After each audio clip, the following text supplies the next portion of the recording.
had more spending power than just about anyone on earth. One of the biggest heists in history. Jolo just stole billions of dollars. One of the biggest frauds. Corruption cases ever. He gets to know Leonardo DiCaprio build a Hollywood empire. They make the Wolf of Wall Street with the stolen money, and nobody knows the truth about him. एक time पे जो के पास इस दुनिया में सबसे ज्यादा spending power थी।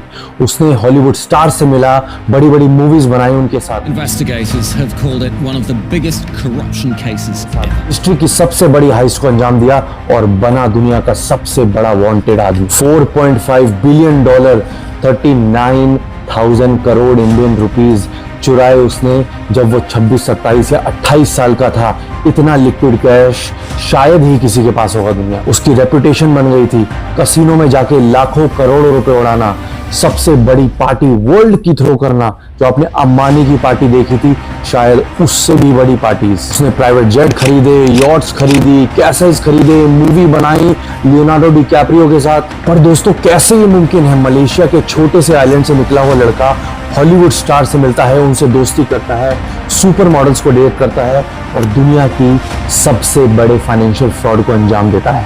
आइए जानते हैं।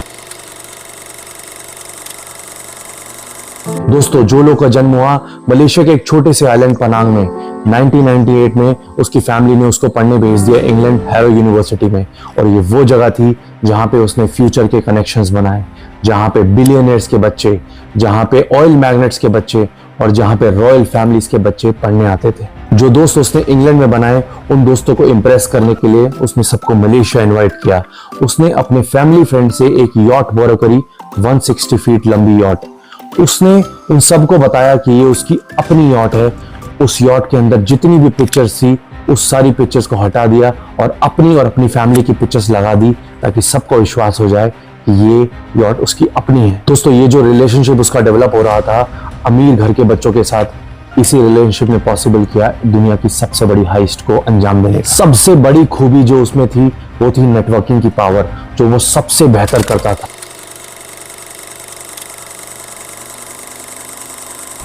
दोस्तों, जब वो इंग्लैंड में पढ़ने गया था तो वहां पे उसकी दोस्ती होती है रिजा अजीज से, जो नजीब का स्टेपसन था। इसने नजीब रजाक और उसके परिवार से इतनी गहरी दोस्ती कर ली थी, जो नजीब रजाक बाद में जाके मलेशिया के प्राइम मिनिस्टर भी बने। जो लोग जान चुका था, अगर ये पावरफुल लोग या प्राइम मिनिस्टर्स इसको बैक करते हैं तो ये खुद भी एक दिन पावरफुल बन सकता है। जो लोग चाहता था कि उसकी इमेज एक पावरफुल बिजनेसमैन की बने, ताकि बड़े बड़े प्राइम मिनिस्टर, बड़े बड़े लीडर्स उसकी कंपनी को बैक कर सकें। इस कंपनी का नाम था जनवेल कैपिटल्स। जो लोग जान चुका था कि इस दुनिया में इतना पैसा है, स्पेशली स्टेट्स का पैसा जो सॉवरेन वेल्थ फंड होल्ड करते हैं।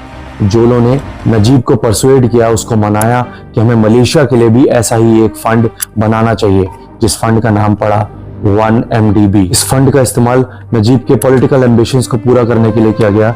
इस फंड का पूरा कंट्रोल जोलो के पास था, पर नजीब नहीं जानता था कि जोलो उसमें से इतना पैसा चुरा रहा है। तो जोलो के पास बहुत सारा पैसा था और वो उस पैसे का कुछ भी कर सकता था। पहले उन्होंने मलेशिया के लोकल बैंक से लोन लिया, $1 बिलियन, 8500 करोड़ रुपीस। फिर उन्होंने पेट्रो सऊदी के साथ डील ब्रोकर करी मलेशिया के डेवलपमेंट के लिए। डील में यह था कि 1MDB फंड है जो $1 बिलियन लगाएगा मलेशिया की डेवलपमेंट में। नजीब जोलो को पूरी तरह से ट्रस्ट करता था, क्योंकि जोलो उसके पॉलिटिकल एम्बिशन को फंड कर रहा था। तो नजीब ने क्या किया कि जोलो को 1MDB का पूरी तरह से इंचार्ज बना दिया। तो पूरा पैसा जोलो के कंट्रोल में था।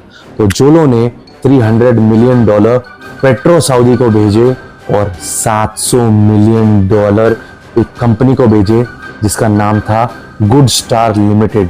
वो एक शेल कंपनी थी। दोस्तों, ये कंपनी बेरर शेयर में डील करती थी। बेरर शेयर क्या होते हैं? आप और मैं जब शेयर खरीदने जाते हैं ऑनलाइन, तो हम अपना अकाउंट बनाते हैं, शेयर खरीदते हैं और वो अपने हमारे अकाउंट में ही रहते हैं। बट बेरर शेयर क्या होता है? ये होता है एक फिजिकल कॉपी ऑफ शेयर। तो जिसके पास ये शेयर है वही इस कंपनी का मालिक है। तो इस केस में सिर्फ एक ही बेरर शेयर इशू किया गया था, $700 मिलियन का, और वो शेयर था जोलो के पास। ये सारा पैसा जोलो के पास था खर्च करने के लिए। I like to plan my evenings and make sure that I always go to the best part. ये ऐसा टाइम था जब जोलो को बुलाया जाता था द बिग स्पेंडर मलेशियन, वो बड़ी बड़ी पार्टीज थ्रो करता था, एक्सपेंसिव गिफ्ट देता था लोगों को और हॉलीवुड मूवीज प्रोड्यूस करता था, जिसमें से एक मूवी है Wolf of Wall Street Leonardo DiCaprio के साथ।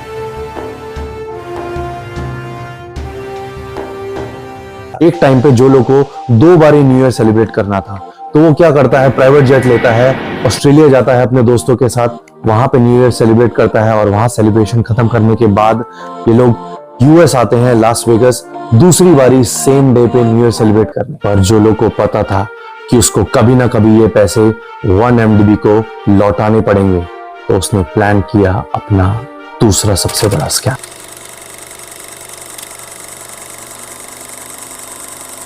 टिम लाइसनर, जो गोल्डमैन सैक्स दुनिया के सबसे बड़े बैंकों में से एक का एशिया डिवीजन का हेड था, उसने उसके साथ दोस्ती बढ़ाई। उसने उसको प्राइवेट जेट्स ऑफर करे, उसको बड़ी बड़ी मीटिंग्स में लेके जाता था। उसने टिम लाइसनर को कॉन्फिडेंस में लिया, उसको अपना प्लान बताया कि वो चाहता है 1 MDB की हेल्प गोल्डमैन सैक्स करे पैसे रेस करने में थ्रू बॉन्ड सेल्स। दोस्तों, जोलो चाहता था कि उसका जो ये स्कैम है वो एकदम लेजिटिमेट लगे, तो उसने गोल्डमैन सैक्स की रेपुटेशन का यूज किया और एक Abu Dhabi sovereign wealth fund के साथ एक डील ब्रोकर करी। सोचिए दोस्तों, गोल्डमैन सैक्स, 1 MDB और Abu Dhabi sovereign wealth fund, ये काफी था इन्वेस्टर्स का पैसा खींचने के। 2012 में $3.5 बिलियन के बॉन्ड इशू किए 1 MDB ने गोल्डमैन सैक्स के द्वारा, जिसमें से $1.5 बिलियन जोलो ने डाइवर्ट कर दिए ब्रिटिश वर्जिन आइलैंड्स में, जो कि एक टैक्स हेवन। 2013 में $3 बिलियन के बॉन्ड फिर से इशू किए गए, जिसमें से कुछ बिलियन डॉलर जोलो ने फिर से डाइवर्ट कर दिए ऑफशोर अकाउंट। दोस्तों, जो पैसा मलेशिया की डेवलपमेंट में, मलेशिया में पावर प्लांट बनाने में लगाया जाना था, वो पैसा जोलो ने अपने अकाउंट में ट्रांसफर कर दिया ऑफशोर अकाउंट में, और उसके बाद उसने उन सबको पैसा भेजा जिन लोगों ने उसकी मदद की थी। टिम लाइसनर, नजीब का पॉलिटिकल करियर, गोल्डमैन सैक्स को $600 मिलियन मिले इसकी फीस में इस डील को ब्रेक करने के लिए, जो कि 200 टाइम्स ज्यादा थी किसी भी नॉर्मल डील से। टोटल में $4.5 बिलियन 1 MDB से चुरा चुके थे ये लोग, और मलेशिया की मासूम जनता से भी। Billions of dollars vanished from the Malaysian state fund 1 MDB, only to be spent on the political activities of a sitting prime minister and the lavish lifestyle of the scam's mysterious mastermind, a Chinese businessman called Joe Lo.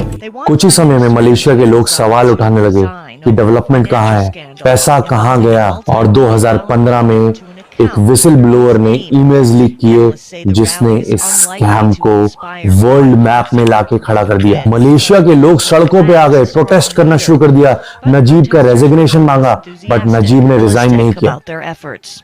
I think we are showing that the people do have a huge power. We might not make a change tomorrow, but this is a start to show that we are headed somewhere.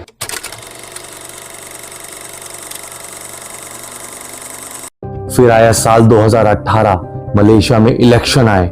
Malaysia के लोगों ने नजीब को इतनी बुरी तरह से हराया कि 60 साल में पहली बार मलेशिया में कोई रेजिम चेंज हुआ था। इससे पता चलता है कि मलेशिया के लोग कितने आहत थे, कितने दुखी थे और कितने परेशान थे। नजीब ने देश छोड़ने की कोशिश करी, पर लोगों के प्रोटेस्ट ने उसको जाने नहीं दिया। उसको एयरपोर्ट पे रोक लिया। पुलिस ने नजीब के घर पे रेड की और वहां पे उन्हें $200 मिलियन के सोने, जवाहरात, पता नहीं क्या क्या मिला और अंधा पैसा। नजीब को 12 साल की सजा हुई, बट नजीब ने उस सजा को अपील किया। पर इस सब में जोलो जा चुका था। कुछ सोर्सेज बताते हैं कि जोलो चाइना में है, उसको विक्टोरिया सीक्रेट की पार्टी में शंघाई में स्पॉट भी किया गया था शायद। जोलो ये है वो आदमी जिसने पूरे देश के साथ फ्रॉड किया और उसके लोगों को, उसके मासूम लोगों को बेवकूफ बनाया और आज भी आजाद है।